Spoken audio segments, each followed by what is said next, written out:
السلام عليكم ورحمة الله تعالى وبركاته. الصلاة المحمدية لتقوية الهالة لكل زهري عامل نور روحاني رباني حقيقي.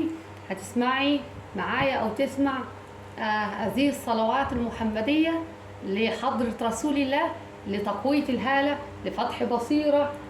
لأن الروحاني الرباني الحقيقي أقصد هنا مش الجن والشعوذة والدجل، لأ، الروحاني الرباني اللي نقصده اللي هو الروحانيات اللي هي عملك الصالح أو غير الصالح، اللي هو في الآخر بيبقى في القبر. كل واحد فينا آخرته القبر، متر في متر. الروحاني الرباني الحقيقي لا ليه دعوة بتحضير ولا ليه دعوة بورد معين عشان يسخر حاجات، لأ، دي هبة روحية روحانية عطية من المولى عز وجل. تعليمه هو الحياة ونوره من الله وإرشاده من المولى عز وجل ومن كتاب الله. أي حد يجي يقولك تعالى رقيكي، عندك عين، تعالى شوف بنتك فيها نفس، حد ساحلك، حد عاملك، بفضل الله الروحاني الرباني الحقيقي بيغير معتقدات الناس دي نهائي. يعني ايه يا مدام صابرين؟ يعني دي ثقافات اتربينا عليها او ناس كتيره اتربت عليها، لا لها دعوه بجهل ولا بعلم، بيبقوا معاهم شهادات عاليه جدا جدا جدا جدا، ونفس المشاكل قسما بالله هي اللي بتجيلي في الخاص ونفس التفكير مع فرق الثقافات. فالناس دي من الاخر اتعودت ان فلان اجيبه ده شيخ دقنه ما شاء الله، مع احترام لكل الشيوخ والراقيين، بس الراقي ليه دعوة هو بيبقى عارفها كويس، ملهوش دعوة بان انا اقعد حد قدامي واقرأ عليه ايات معينة لتحريك الجهان وتحريك قرينه، واقول انا عندي قوة كذا وانطقه ومعرفش اعالجه. بعد كده كبير شوية مية قاري عليهم وارش في وش اللي قاعد واتوكل على الله. فنقول للناس دي اتقوا الله، ومش هم بس، لان المذنب هنا الاهل، انتوا بتهلكوا اولادكم. لان احد الاشخاص في احد القرى جابوهم يعملوا الحاجه دي لبنتهم، قسما بالله شوهوها.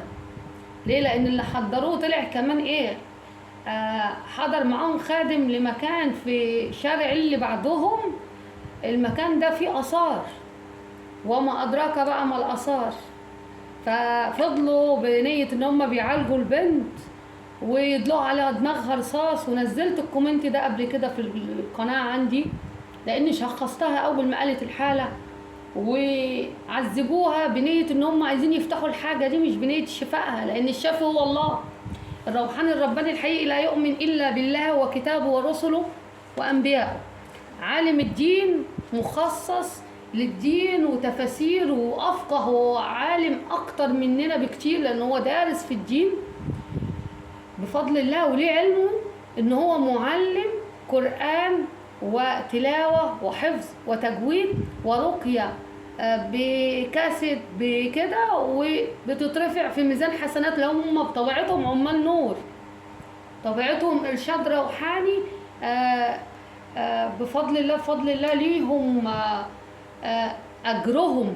الناس دي بتشتغل على الدين بدون اجرهم هم بيحتسبوا كل عملهم ده لوجه الله، لان عارفين الروح اخرها القبر. فهندخل في الموضوع على طول. الروحاني الرباني الحقيقي بيشعر بالتعبان اللي قدامه، اذا كان ده تعب روحي او اذا كان ده سحر، اذا كان ده حسد، اذا كان ده عمل، اذا كان ده عين والعياذ، لان العين اصعب بكتير. الناس بتدخل تقول لي ده انا كذا معمول لي، لا، العين اصعب بكتير من ده كله على فكره.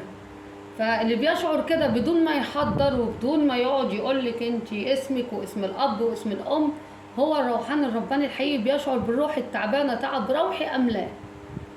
وبفضل الله من عند الله ان ربنا بيرشده بالايات اللي يقراها، بيبقى هو ده فعلا شفاءه على الايات دي بفضل الله، وهذا من فضل ربي. فهندخل بقى على الفيديو على طول، عشان الفيديو ده مش هيبقى طويل باذن الرحمن. هنقول بسم الله الرحمن الرحيم.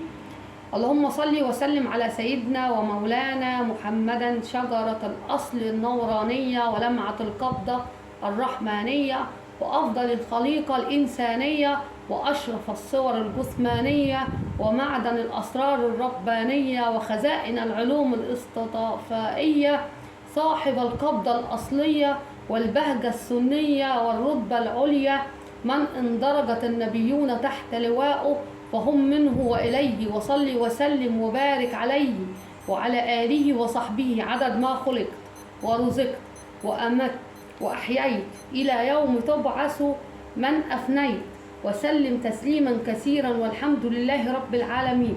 هتصلوا الصلاة المحمدية دي ورد تقولوه على قد ما تقدروا، ولا تنسوا الدعاء لأبي رحمه الله، دي سبحة أبي حبيبي والكل غالي عندكم فقد. دعوة المتوفي بتاخد لحظات، إنما عنده هو بحر كبير نور بينتظره من الأحياء، والمعزة هنا والحب والإخلاص. المتوفي بيتوفى هو اللي حي وإحنا الأموات، هم اللي في دار الحق بيشعروا بكل اللي حواليهم اللي سابوهم. دايما المتوفي لما بيتوفى بيبقى أعز ما ليه كبدة عينه وقلبه وروحه أولاده دول لما بيكونوا مش مرتاحين، الأب مش بيرتاح أو الأم، الفتنة اللي بتحصل واللؤم والمكر والخداع والغل عشان نرضى اللي حوالينا، لا، كل ده المولى عز وجل بيشوف القلب من صفائه ومن صفاء الروح. ربنا بينظر القلوب ما بينظرش الوجوه.